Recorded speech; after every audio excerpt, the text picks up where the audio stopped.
আপনাদের সামনে প্রেজেন্ট করলাম। আর মুসুর ডাল আমাদের সকলেরই ভীষণ পরিচিত, ভীষণ সুস্বাদু, ভীষণ প্রোটিনযুক্ত। আর আমরা বঙ্গীয়বাসী যারা মুসুর ডালের সঙ্গে ভীষণভাবে পরিচিত। মুসুর ডালটা সাধারণত বেঙ্গলেই চলে বেশি, আর নন বেঙ্গলিরাও ভালোবাসে। মুসুর ডাল রান্না করতেও ভীষণ সুবিধে, খুব তাড়াতাড়ি হয়ে যায়, প্রেশার কুকারে ঝামেলা নেই। প্রেশার কুকারে আপনারা চাইলে দিতেও পারেন, ওটা আরও বেশি তাড়াতাড়ি হয়, কিন্তু যাদের প্রেশার কুকারের অসুবিধে তারাও কিন্তু খুব সহজেই মুসুর ডালটি বানিয়ে নিতে পারে। আর আমি ডালটি বানানোর জন্য নিয়েছি রসুন, পেঁয়াজ, টমেটো, কাঁচা লঙ্কা, আর নিয়েছি মুসুরির ডাল। মুসুরির ডাল আমি একটু ঘনভাবে বানিয়েছি আজ। ঘনভাবে বানাবার জন্য আমি ডালের ডালের চেয়ে একটু ডালের মাপে মাপে জল দিয়েছি। ডাল নিয়েছি 1 বাটি, আর জল নিয়েছি 2.5 বাটি জল নিয়েছি। আর মুসুর ডালটি তো ভীষণ তাড়াতাড়ি সেদ্ধ হয়ে যায়, ওই একটু জলটা শুকিয়ে যাবে সেদ্ধ হতে হতে, তারপরে ঘন থকথকে হয়ে যাবে।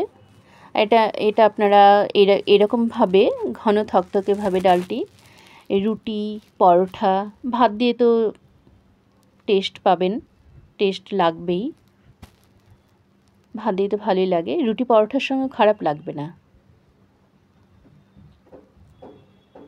আমি কিভাবে ডালটি বানাচ্ছি দেখতে থাকুন। যদিও এই ডাল বানানোর সঙ্গে আপনারা সকলেই ওতপ্রোতভাবে অভ্যস্ত, তবুও আমার ইচ্ছে হলো একটু দেখানোর। ডালটি ধুয়ে নিলাম, আর ডালটি একটু 2-3 বার করে ধুতে হবে, কারণ এটার মধ্যে তো অনেক কেমিক্যালস দিয়ে স্টোর করা থাকে এসব,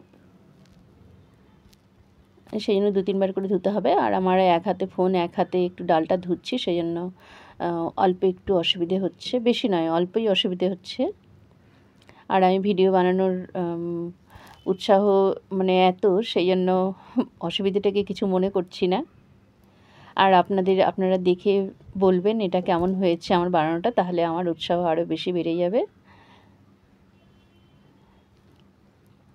ডালটা একটু শুকনো বাটিতে নিয়েছিলাম জন্য তলার দিকটা লেগে গেছে, শুকনো বাটি নয় সরি। ডালটা আমি যখন ধুতাম তখন যদি আমি একটু চামচ দিয়ে কিংবা এই হাতাটা দিয়ে যদি আমি ঘেঁটে দিতাম ডালটা, তাহলে এরকম হতো না, সেই জন্য একটু লেগে গেছে, ডালটা জমাট বেঁধে গেছে, কিছু নয়, তবে এটা আমি ছাড়িয়ে নিলাম।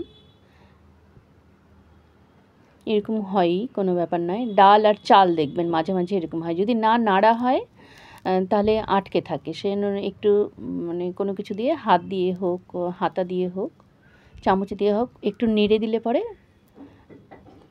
পরিষ্কার হয়ে আসে জলে ছাড়বার সময়।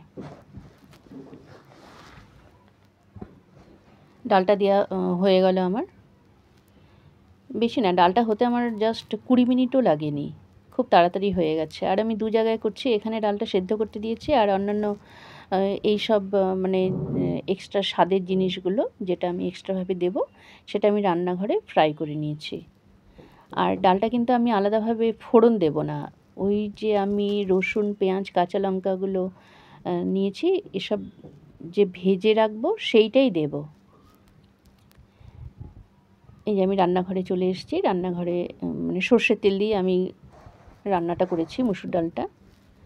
আমার একটু সর্ষের তেলটা বেশি পছন্দ, সাদা তেলটা দিয়ে কোনো ফ্রাই, লুচি, পরোটা, পাঁপড় ভাজাটা সাদা তেলে ভীষণ ভালো হয়, ভীষণ তাড়াতাড়ি বড় হয়ে ফুলে যায়। সেই জায়গাটা দেখেছি সর্ষের তেলে একটু কম ফোলে, সাদা তেলে বেশি ফোলে, যে কোনো জিনিস ফ্রাই জিনিসগুলো বেশি সুবিধা হয় সাদা তেলে। আর মোটামুটি একটু ফোড়নের ব্যাপারটাও হয়ে যাচ্ছে। এই পেঁয়াজ রসুনগুলো আমি ব্রাউন করে ভেজে নেব, আর টমেটোটা একদম পরে দেব, টমেটোটা একদম পরে দিই। টমেটো কিন্তু বেশি ভাজবো না, কারণ টমেটো বেশি ভাজলে গলে যাবে আর টমেটোর একটু লালচেটাও চলে যাবে। এই যে আমার ওটা ভাজা হয়ে গেছে, একটু নুন হলুদও দিয়ে দিলাম। আমি ডালেও আলাদাভাবে নুন হলুদ দিয়েছি, এটাতে নুন হলুদ একটু দিলাম, কারণ একটু হালকাভাবে নুন হলুদ দিলে না একটু ম্যারিনেট হয়ে যায়, একটু নুইয়ে যায় জিনিসগুলো, যে কোনো জিনিস। আমার ভাজা হয়ে গেছে, এখন টমেটোটাও দিয়ে দিলাম। টমেটোটা দিয়ে বেশিক্ষণ নাড়বো না। এই যে আমার ভাজাও হয়ে গেছে। আমার এদিকে রান্নাঘরে পার্ট চুকে গেছে। তারপরে এটা তুলে নেব। তুলে নিয়ে আবার আমি বাইরে চলে এলাম। বাইরে এসে এখানে ডালটা দেখছি অলরেডি বাবেল উঠে গেছে। এই ডালের কিন্তু এই বাবেলগুলো আমাদের ফেলে দেওয়া উচিত। এই বাবেলগুলোর মধ্যেও কিন্তু অনেক কেমিক্যালস দিয়ে যে স্টোর করা থাকে, এই বাবেলসের মধ্যে সেগুলো চলে আসে। বাবেলসগুলো ফেলে দিলে আমরা একটু সেফ থাকতে পারবো। যদি আজকে আমি ফেললাম না, অন্যান্য দিন ফেলি। আজকে একটু তাড়াহুড়োর মধ্যে ভিডিও বানানোর ইন্টারেস্টে বাবেলটা অতটা ফেললাম না। সাইডে অনেকগুলো বাবেল লেগে আছে। আর বাবেলটা ফেললে কিন্তু ডালটা একটু পরিষ্কার পরিষ্কার লাগে। ডালটা একদম আমার একদম মানে মাপ মতোই সেদ্ধ হচ্ছে। আমি ওভেনটা একটু কম করে দিয়েছি। বেশি ফুললে পরে জলটা তাড়াতাড়ি শুকিয়ে যাবে। ডালটাও সেদ্ধ হবে ঠিকই, জলটা শুকিয়ে যাবে। এই যে ধীরে ধীরে হচ্ছে জন্য এটা তো ভীষণ তাড়াতাড়ি সেদ্ধ হয়ে যায়। ঢেকে দিয়েছিলাম জন্য আরও বেশি তাড়াতাড়ি সেদ্ধ হয়ে গেছে।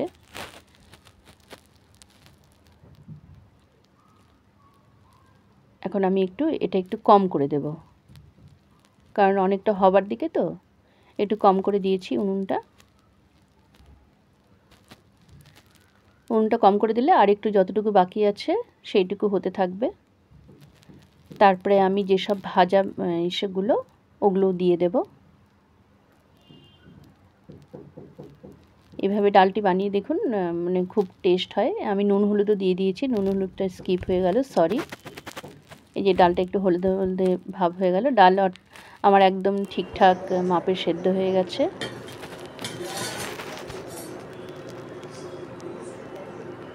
আর কিছু দরকার নেই। এবার আমি ওই ভাজা জিনিসগুলো দিয়ে দেব। ভাজা জিনিসগুলো দিয়ে ব্যাস আমার কমপ্লিট হয়ে যাবে ডাল।